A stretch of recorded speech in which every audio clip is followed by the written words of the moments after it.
बिस्मिल्लाहिर्रहमानिर्रहीम। अस्सलाम वालेकुम। आप देख रहे हैं चैनल 95 न्यूज़। आज की हम खबरों के साथ मैं हूं आपकी होस्ट मुबीन हुसैन। आपको आगाह करते चले, हुकूमत तर्जुमान शहबाज गिल पर लाहौर हाई कोर्ट में अंडे और स्याही फेंकने का वाक़या पेश आया है, जिस पर वो काफ़ी आग बगोला हुए और मीडिया से गुफ्तगू के दौरान इन्होंने नून लीग को शदीद तनकीद का निशाना बनाया।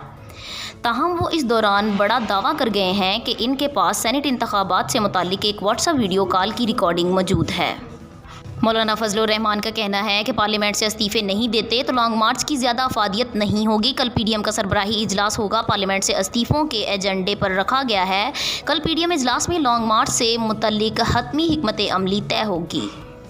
इस्लामाबाद वज़ीर आज़म से चेयरमैन सेनेट सादिक संजरानी और डिप्टी चेयरमैन मिर्ज़ा आफरीदी ने मुलाकात की है। वज़ीर आज़म ने सादिक संजरानी और मिर्ज़ा आफरीदी को मुंतखब होने पर मुबारकबाद पेश की।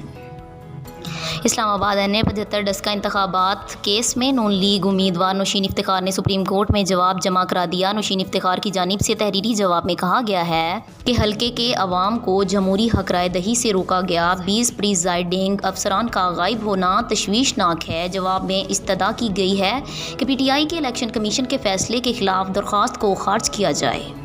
लाहौर हाई कोर्ट ने ज़मानत मनसूखी की नैब दरख्वास्त पर मरीम नवाज से जवाब तलब कर लिया। अदालत ने इस्तफसार किया कि अगस्त 2020 में वो पेश नहीं हुई तो आपने क्या किया? आपको इतने अरसे तक ख्याल नहीं आया ज़मानत मनसूखी का? आप इतने माह क्यों चुप करके बैठे रहे? अपोजिशन जलसे जुलूस और सेनेट इलेक्शन था, ज़मानत मनसूखी दायर नहीं की।